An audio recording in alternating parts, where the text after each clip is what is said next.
Começa agora o Folha no Ar, primeira edição.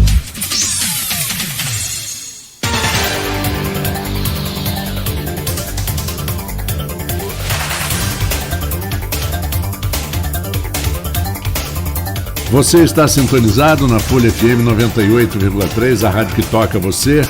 Hoje é quarta-feira, dia 22 de janeiro de 2020. São 7 horas e 7 minutos. Bom dia a todos os ouvintes da Folha FM. Eu sou Marco Antônio Rodrigues. Começa agora o Folha no Ar, primeira edição, oferecimento Laboratórios Plínio Bacelar e Clínica Proteus. Vamos aos principais assuntos e manchetes do site Folha 1 e da Folha da Manhã. Mas antes, previsão para hoje de tempo nublado, ainda com possibilidades de chuvas à tarde, mesmo que menores do que ontem. Máxima prevista para 27 graus, mínima de 20. No momento, no centro da cidade, 22 graus. E a chuva, como eu falei aqui no início, deve continuar esparsa, pequena, até domingo. O corpo da menina levada pelo mar do Farol é encontrado no Açu. Camille, de 7 anos, foi à praia com o pai e o irmão no domingo. A Marinha utilizou aeronaves e auxiliou ontem nas buscas. Era minha companheira de dança e agora, o que eu faço? Lamenta o avô de Camille. Enquanto se discute quem é o pai da criança, 10 milhões do Rio de Janeiro para a saúde de Campos com hospitais à míngua. A Prefeitura de São Francisco de Itabapoana vai pagar hoje os atrasados da folha de dezembro. O Sindicato dos Médicos vai à Justiça por acordo firmado no fim da greve. Em Itaperuna, vandalismo e invasão. Essa foi a manchete de ontem, mas a gente não comentou isso, Arnaldo. Invasão na Igreja Católica. Violência em Guarulhos, executado em plena luz do dia no Santa Rosa. Acidente na BR-101 em Casimiro de Abreu deixa um saldo de 2 mortes. Os nossos ouvintes podem acompanhar as nossas transmissões através dos aplicativos de iOS e Android, pelo Facebook e YouTube, em Folha FM 98,3, ou pelo nosso site folhafm98.com.br. No programa conosco, o jornalista Arnaldo Neto. Arnaldo, um bom dia. Quero dar bom dia também ao Anderson Campinho e ao Eduardo Dias, que estarão conosco no segundo segmento, um assunto muito atual, muito pontual. Vamos lá, Arnaldo, bom dia. Bom dia, Marco Antônio, bom dia, Campinho, Eduardo também já aqui com a gente. Os dois da área de segurança, os dois são policiais militares, né? Então a gente vai estar conversando sobre a questão da segurança nas praias de São João da Barra e São Francisco de Itabapoana, um assunto que interessa muita gente. Poxa. Muita gente de Campos que frequenta essas praias, Atafona, Gruçaí, Praia do Açu, se a gente for lá para o outro lado de Santa Clara, Guaxindiba,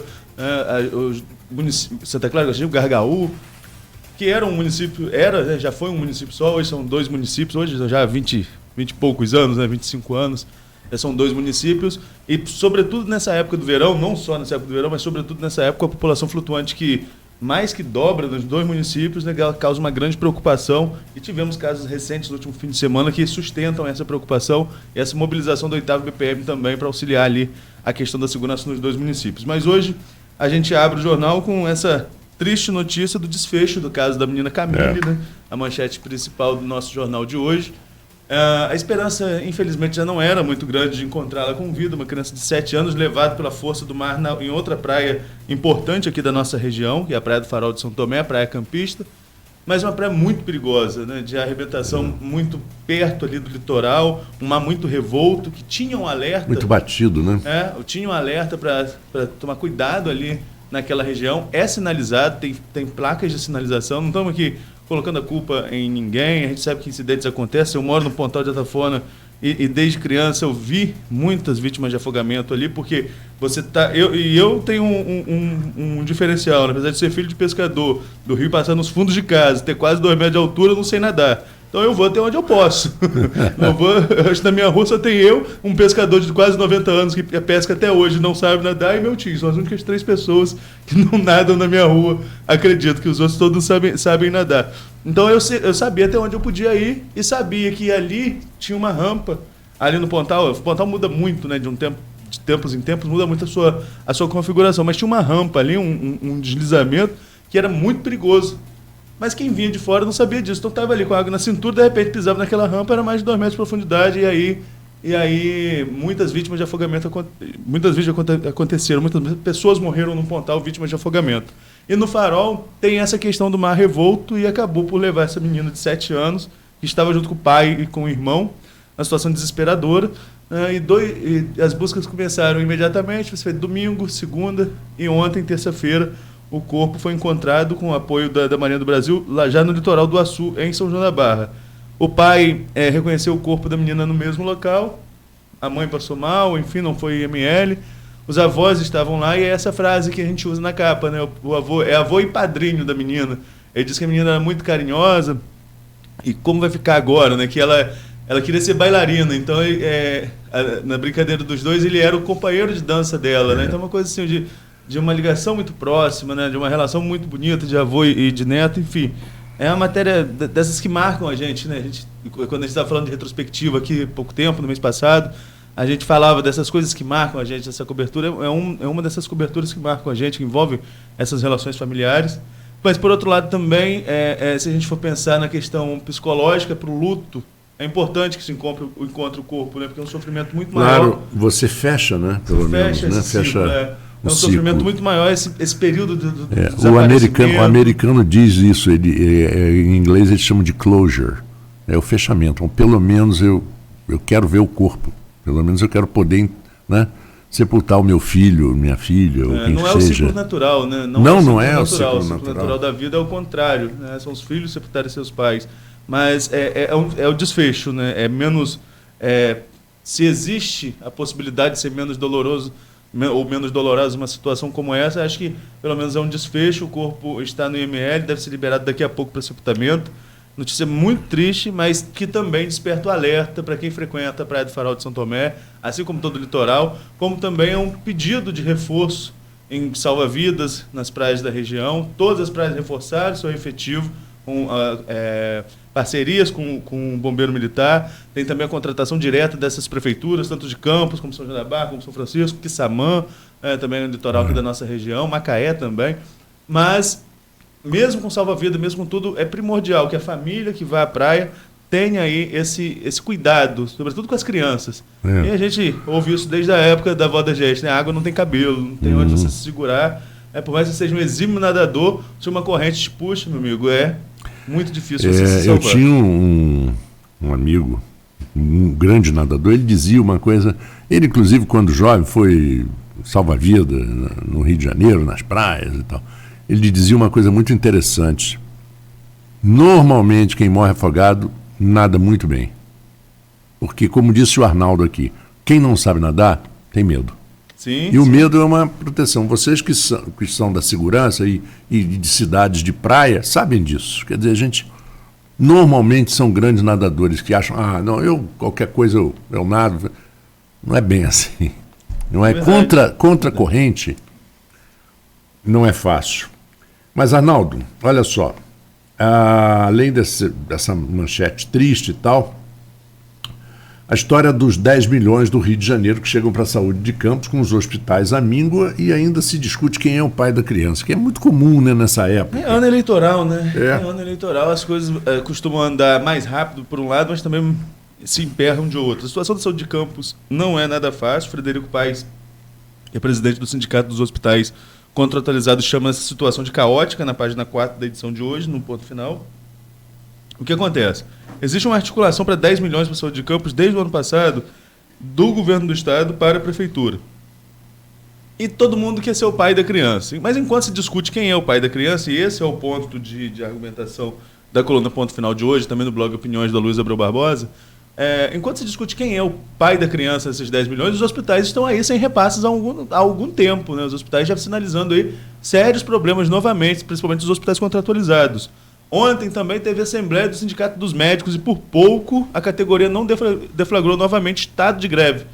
Isso porque o acordo de greve firmado lá em agosto, para fim da greve firmado lá em agosto, que foi homologado em Assembleia, a proposta do prefeito Rafael Diniz, dialogada aí com o sindicato, tudo isso que foi conversado, segundo o presidente do sindicato, Zé Roberto Crespo, que eu conversei ontem à noite com ele, tudo que foi acordado não foi cumprido. Então a categoria está meio revoltada. Então você soma isso que os médicos da rede pública estão aí revoltados com o não cumprimento do acordo com a prefeitura. Você soma isso que a maioria desses médicos da rede pública também presta serviço à rede privada. E tem médico que na rede privada ou rede contratualizada, que presta serviço à prefeitura, não recebe desde maio. Aí muita gente fala assim, mas médico ganha muito bem. E todo mundo sabe que quanto mais você cresce seu padrão de vida, mais você cresce também seus gastos. Então, é uma coisa que você precisa ali compensar. Ninguém trabalha de graça. Né? A gente está indo, por exemplo, no alto da página, dizendo o seguinte, que a Prefeitura de São Francisco vai pagar os comissionados e contratados do mês passado, que está em atraso.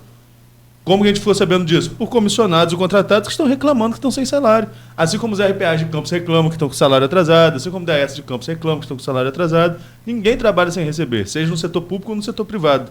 Quem presta serviço tem por direito, né, e obrigação do empregador de receber em dia. É uma coisa que não está em discussão. Agora, esses 10 milhões, qual é o grande problema? A articulação seria do Mérida, Marcelo Mérida, presidente da CDL, da Federação da CDL no Rio de Janeiro, e presidente do PSC em Campos, partido do governador Whitson. E seria também do deputado estadual Bruno Dauaire, líder do PSC na Alerj. Eles procuraram o blog Opiniões, o blog do Aloysio, a Folha da Manhã, e mostraram ali o documento que comprovava o repasse desses 10 milhões para a Prefeitura de Campos. A Aloysio deu a notícia no blog dele no último fim de semana, deu no ponto final de domingo da Folha da Manhã. Agora a Prefeitura diz que não, que essa é uma articulação que a Prefeitura já fazia. E que esse dinheiro vai ser usado para medicamentos e insumos. Aí é o questionamento do ponto final. Se vai para medicamento e para insumos, se vai para pagar hospital, se vai ser usado em qualquer área da saúde, isso pouco importa a quem utiliza o serviço de saúde pública da cidade de Campos. O que importa é que esse dinheiro efetivamente chegue a quem precisa. Né? E é isso que está faltando. Enquanto se discute quem é o pai... E quer saber, o povo também não quer saber quem trouxe, não. Não quer saber quem é o pai da criança. Não faz mais que obrigação, não é isso? Não quer saber quem é o pai da criança, quer saber que o dinheiro seja investido na saúde. A saúde é um grande problema de Campos, é um grande problema do país. Você pega em todas as cidades, passam por problemas na saúde. Eu sempre recordo uma entrevista que eu fiz com o Dr. Geraldo, enquanto o Dr. Geraldo Venâncio era secretário de saúde do governo, no governo da Rosinha Garotinho, e ali ele colocou que a saúde é um problema que não tem fim, porque todo mundo pensa que poderia ter um atendimento melhor, que poderia ter salvado o parente dele se investisse melhor nisso, se investisse melhor naquilo. Quem sofre com essa questão da saúde sempre vai reclamar de alguma forma, achando que poderia ter sido melhor. Mas, quando a gente vê uma briga por paternidade de 10 milhões que vieram do governo do Estado, a gente vê que realmente poderia ser muito melhor, né? Não precisa disso. Não precisa desse embate. Não é porque é ano eleitoral que vamos começar com esse embate, com esses picuinhos, com essas coisas pequenas, que aí quem sofre é quem está na ponta, quem não tem nada a ver com isso e que o serviço continua aí caótico. E o que acontece hoje em dia, mais principalmente com essa chegada das redes sociais, de uns anos para cá, é que o povo acaba vendo esse tipo de discussão, Sim. Acaba testemunhando isso e acaba entendendo o que se passa por trás dos bastidores, e esses políticos podem se prejudicar muito.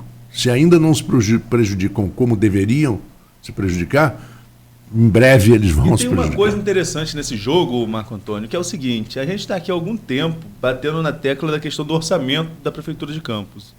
Só que a lei orçamentária foi aprovada dia 14, hoje já são 22 de janeiro, o mês está voando, e não foi publicada em Diário Oficial ainda. Por quê? A gente não consegue entender que a lei, para passar a ter validade, não é na aprovação efetiva da Câmara, ela precisa ser publicada em Diário Oficial. Já uma semana, né, ela foi aprovada dia 14, dia 15, feriado municipal, não entendi ainda o porquê da peça orçamentária aprovada não ter sido publicada em Diário Oficial. Por mais que o Legislativo esteja em recesso, acredito eu que o Legislativo já tenha enviado isso para publicação. E aí, com a retenção dessa LOA, os repasses federais para os hospitais contratualizados estão suspensos. Os hospitais vão parar daqui a pouco. É matemática, a gente sempre fala isso aqui. Se não entra dinheiro, o dinheiro só sai, como que se mantém o serviço? Médicos sem receber, que daqui a pouco vão parar. Pessoal também de apoio que está um bom tempo sem receber, tem 13º atrasado. É uma situação que a gente não sabe onde vai chegar. E o que o Frederico Paes coloca no ponto final de hoje, Frederico Paes, relembrando do Hospital Plantadores de Cana, presidente aí do Sindicato dos Hospitais, é essa questão do diálogo, né? Mais uma vez pregando essa questão de dificuldade de diálogo, a mesma dificuldade pregada pelo Sindicato dos Médicos, pelo presidente do CIMEC, José Roberto Crespo. E é isso que a gente vê com certa preocupação. No início de ano eleitoral, onde todo mundo quer se posicionar bem, né, para se colocar no páreo para outubro, e esse monte de problema na área da saúde aí que precisa de solução, precisa no mínimo de que todo mundo chegue a um consenso, chegue a um cronograma de se buscar uma solução. Bom, temos, em termos de violência, nós vimos aqui violência em Guarulhos, executada em plena luz do dia no Santa Rosa. Uma notícia que era de ontem, que a gente acabou não comentando, porque não houve possibilidade, esse vandalismo e invasão à Igreja Católica em Itaperuna, o que o que engrossa ainda a lista de absurdos, né, como foi a invasão do Porta dos Fundos, independente de ser a favor ou contra do conteúdo do Porta dos Fundos, não importa. O que não pode é esse tipo de reação, não de... Isso no ano passado a gente teve foram muitos casos de vandalismo em templos católicos, como também em terreiros de Umbanda e Candomblé. É verdade. Nós registramos isso aqui muitas vezes durante o ano passado, essa questão da intolerância religiosa. Como acredito também que temos muitos casos de templos evangélicos que são alvos de assaltantes, sobretudo o material de música, né? Música, som, é muito visado. Instrumento musical e aparelhos de som também muito visado. Então existe aí meio que um desrespeito, né? Uma coisa ao sagrado. Isso é um contexto que a gente vive, que não se sabe por que se chega a isso. Porque por mais que não se tenha fé, e está na garantia da lei também não ter fé, né? Você pode ser ateu, você pode ser agnóstico, você pode ser... Mas respeitar o direito à liberdade de crença. Inclusive é não ter crença. A liberdade é liberdade, inclusive de não ter crença. Mas a gente tem aí alguns casos. Esse é o primeiro do ano, esse em Itaperuna. Em Itaperuna tiveram outros casos em Itaperuna tivemos outros casos no ano passado. Mas esse é o primeiro, numa igreja lá que foi quebraram o telhado, invadiram. Então, assim, e às vezes profanam a fé. Para quem é católico, por exemplo, a Eucaristia é algo muito sagrado. E para quem não é católico, não sabe que o valor ali é muito mais espiritual do que material. Material não tem nada de caro ali. Por ser tudo dourado, acho que é ouro, não é? Né? Só é um material dourado, mas as pessoas pensam que é algo muito caro. Então profanam a fé, quebram sacrários, jogam as hóstias consagradas, que para o católico é algo... É a presença do Cristo na Eucaristia, é coisa de fé, lógico. Cada um crê naquilo que imagina, que se sente bem, né?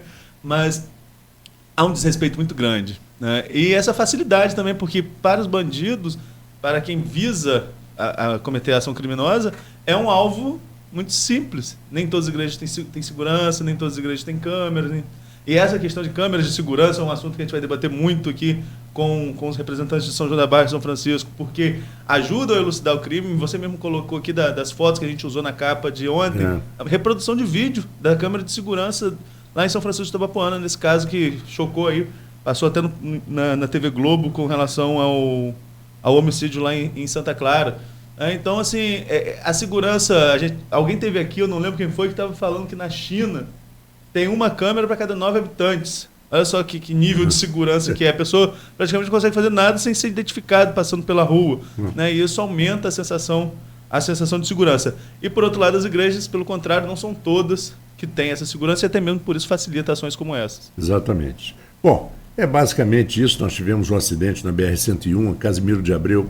Uma região... É um casal. É um casal com saldo. Uma mulher grávida, ferida, enfim. Pois é muito complicado. Vai melhorar, se Deus quiser, essa duplicação da estrada aí, quando completar. A gente sabe que melhora um pouco, pelo menos esses acidentes causados por ultrapassagem em lugares proibidos e tal. Né? Você tem aí a previsão de começar mais um trecho de duplicação ali entre Macaé e Casimiro, o que reduz muito esses riscos de acidente de colisão frontal, que são os acidentes mais perigosos. A gente espera realmente. Bom, são 7h26, Arnaldo. 7h26, só passando as redes sociais rapidinho aqui. Lana Ribeiro, desejando um bom dia para a equipe. Segundo ela, equipe maravilhosa, agradeço pela deferência. Chiquinho do Gás, um bom dia. Henrique da Hora, bom dia. Falar no Henrique, daqui a pouquinho trazer informação sobre um evento que acontece hoje envolvendo a Tec Campus, a FAPERJ. Acontece hoje à noite, a gente traz informação já no finalzinho do programa. Nosso amigo Maurício Forel Batista, bom dia. O que interessa é ter chegado para diminuir a crise na nossa saúde. Independente de quem seja o pai da criança, a população agradece. Com relação ao repasse de 10 milhões para a saúde, Alexandre Buchaú, bom dia, Campos precisa de prefeito, uma crítica ao governo Rafael Diniz. Voltou o Maurício Fura Batista aqui, começou outra farsa capitaneada pelos criminosos denunciados pelo The Intercept. Não temos prova, mas temos convicção. Flávio Cruz Siqueira, bom dia. Serginho Pagodinho, bom dia, parabéns pelo programa. E aqui, Alessandrinha, bom dia, pessoal. Também o pessoal acompanhando nas redes sociais. Convidar quem nos acompanha pelo stream das redes sociais, quem está também no grupo do WhatsApp do Folha no Ar, pode mandar suas perguntas para o Campinho e para o Eduardo, que a gente vai estar conversando aqui já no próximo bloco, em pauta, questão de segurança nas praias. E antes de ir ao intervalo, vou citar aqui, que você vê, né? Uma pessoa até que eu conheço, coincidentemente, eu nunca poderia imaginar quando o conheci, mas é o presidente do grupo que reúne a Águas do Brasil e outras, é o fundador e presidente, mora em Belo Horizonte, meu querido amigo Simval Moraes. Chegou a ele a gravação, eu mandei para uma outra pessoa que acabou encaminhando para ele a gravação da entrevista de ontem aqui com o jornalista Delfran Lacerda, que é o porta-voz de Águas do Paraíba, e ele mandou para mim dizendo: muito boa a gravação, o som perfeito, entrevista brilhante, muito grato. Meu querido amigo Simval Moraes. Depois eu vou encaminhar para o Adelfran comentário do grupo.